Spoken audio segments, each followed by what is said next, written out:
Oh, he'll leave. If I ask him to, he'll be out of there. But I don't think he's doing the job. He's too late. Does government know the identity of Satoshi Nakamoto? Prominent crypto lawyer James Murphy filed a Freedom of Information Act lawsuit against the U.S. Department of Homeland Security to uncover documents related to a claimed meeting with Bitcoin's pseudonymous creator. About technological change and new kinds of instruments, cryptocurrencies. How do you see the potential for more favorable regulations coming on them? All of these things together in and of themselves are pretty relevant. You know, the U.S. has taken in 60 million ounces of gold since November. Who's buying it all? And they always say it's for a customer. 4 billion delivered by... Let's just say XRP decides to, all of a sudden, they replace SWIFT. Let's say that happens. If XRP replaces SWIFT and FedNow, you know what happens? Let me give you some numbers here. They try to shake me out, but I was born ready.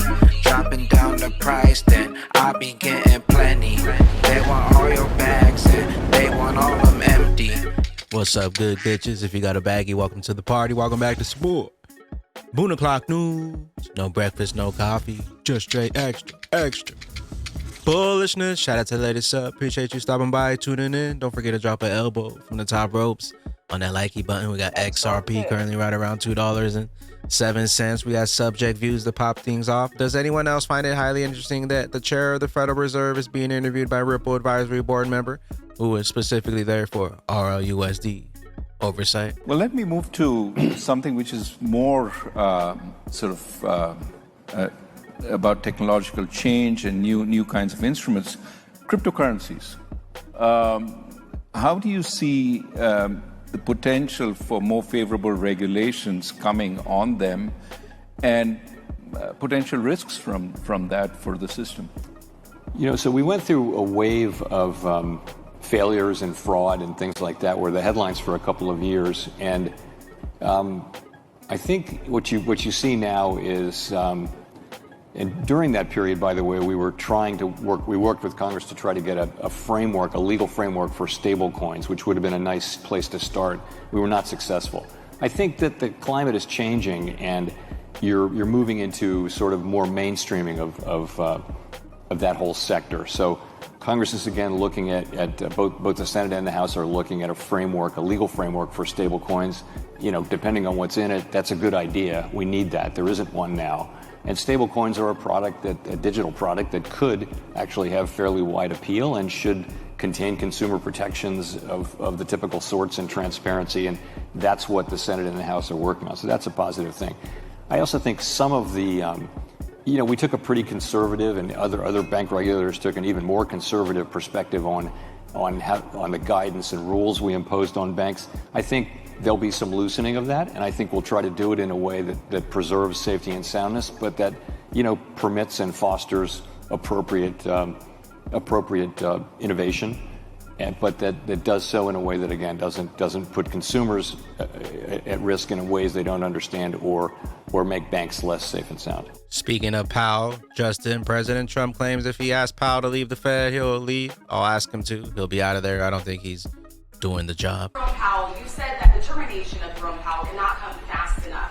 He says he won't leave even if you ask him to. Oh, he'll leave. If I ask him to, he'll be out of there. But I don't think he's doing the job. He's too late, always too late, a little slow, and I'm not happy with him. I let him know it, and if I want him out, he'll be out of there real fast, believe me.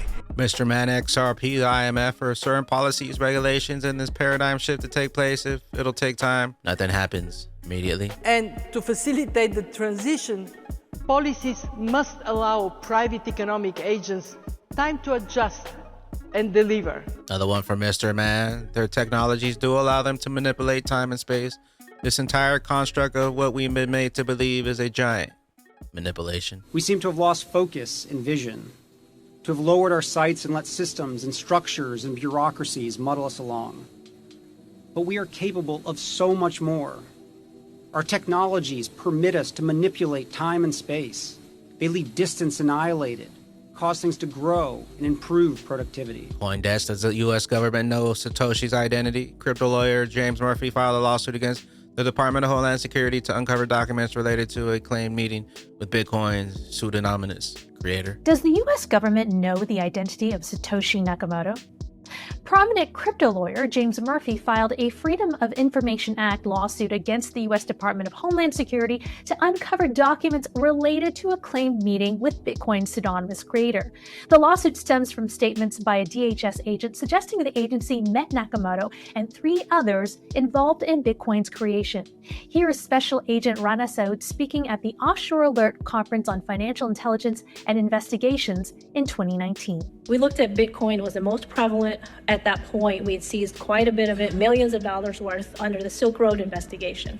So one of our agents who started looking at another online marketplace through the deep web, which was called Black Market Reloaded, they were sending weapons through packages and ordering them on the dark web. And he was really, really smart, forward-leaning agent. And he goes, I want to go interview Satoshi Nakamoto. And we're like, what? He said, yeah, I want to go interview this guy. And at the time, we're like, hey, it's a figment of somebody's imagination. Maybe it's true, maybe it's not true. So, we had all this pushback from our headquarters. And we thought, hey, if an agent wants to go talk to him and we have some money, why don't we send him? Let's find out how this works. So as it came to be, the agents flew out to California and they realized that he wasn't alone in creating this. There were 3 other people, and they sat down and met with them and talked to them to find out how this actually works and what the reason for it was. The DHS agent did not sound to me like she was lying intentionally. She sounded like she believed very much what she was saying, and there was great detail around the story. And so I thought maybe the DHS investigator that she was referring to might have gone out to California to meet with the Bitcoin core maintainers, and there was confusion about their role as not, the inventors of the original white paper, the code, but rather, a very different role as maintainers of the Bitcoin core. I am interested in what the government says and having some transparency about whether this amazing statement of the DHS senior official is true or false or just some kind of mistake. Meanwhile, Hidden Road wins broker-dealer license after Ripple acquisition. Hidden Road received a license to operate as a broker-dealer, part of the firm's expansion of its prime brokers business to reach more institutional investors. The company, which last week announced its acquisition by the digital asset firm Ripple, got approval from the Financial Industry Regulatory Authority, according to Hidden Road's president, Noel. We got Miles Franklin Co. Central banks are stockpiling. The U.S. is importing. Senators want gold revalued, and J.P. Morgan just moved $4 billion worth of it for someone unnamed. Something big is brewing in the gold market. Any guesses who's behind the curtain? It's like if the biggest money in the world, or if the most powerful bank in the world reclassified gold tier 1 in 2019, and we've seen the most sophisticated money in the world and the most well-informed money in the world go on a buying spree for the past 5 years, that being the central banks, and then repatriate it all. And then the United States become a net importer of it. And then calls even from our own senators to revalue the price of gold. And all of these things together in and of themselves are pretty relevant. The U.S. has taken in 60 million ounces of gold since November. Who's buying it all? And they always say it's for a customer. $4 billion delivered by J.P. Morgan for a customer. Who's that customer? All of these things together are significant, but if you put them together, something big's happening with it, period. And it's blowing through any type of conventional wisdom and technical resistance, where there really isn't any at this point. But I don't know. Silver will have its day too, Mark, but whatever's going on with gold is far bigger than the mainstream is letting on people to believe. We got one from the DTCC.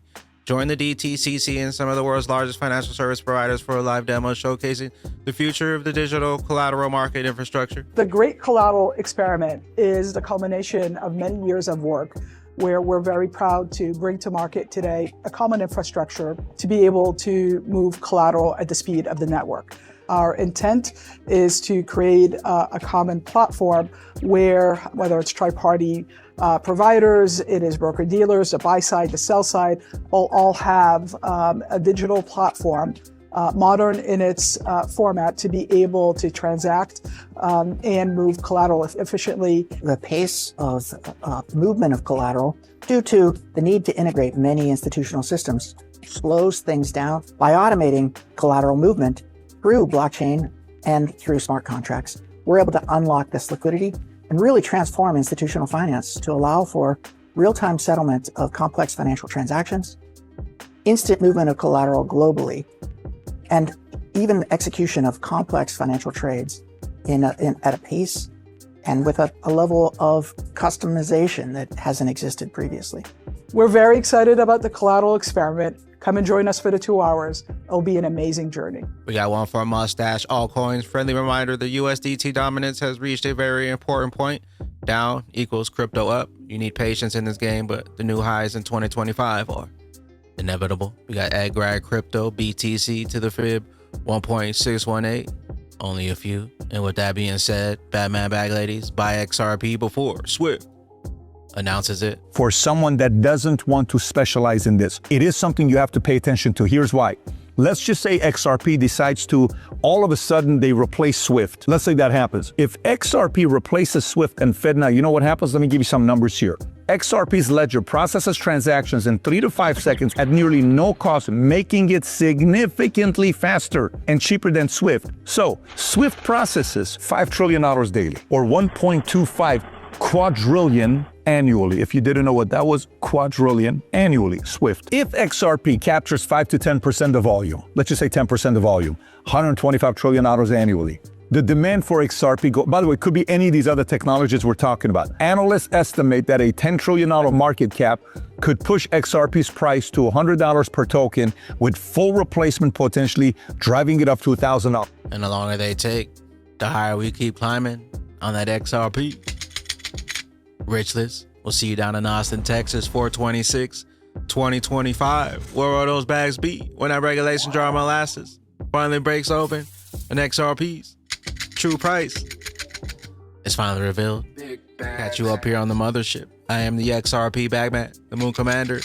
BYOB, bring your own bags, be your own bank, be your own boss. Don't forget to drop an elbow from the top ropes on the likey button. We'll see you at the tippy top. Later, glitches. Later, glitches.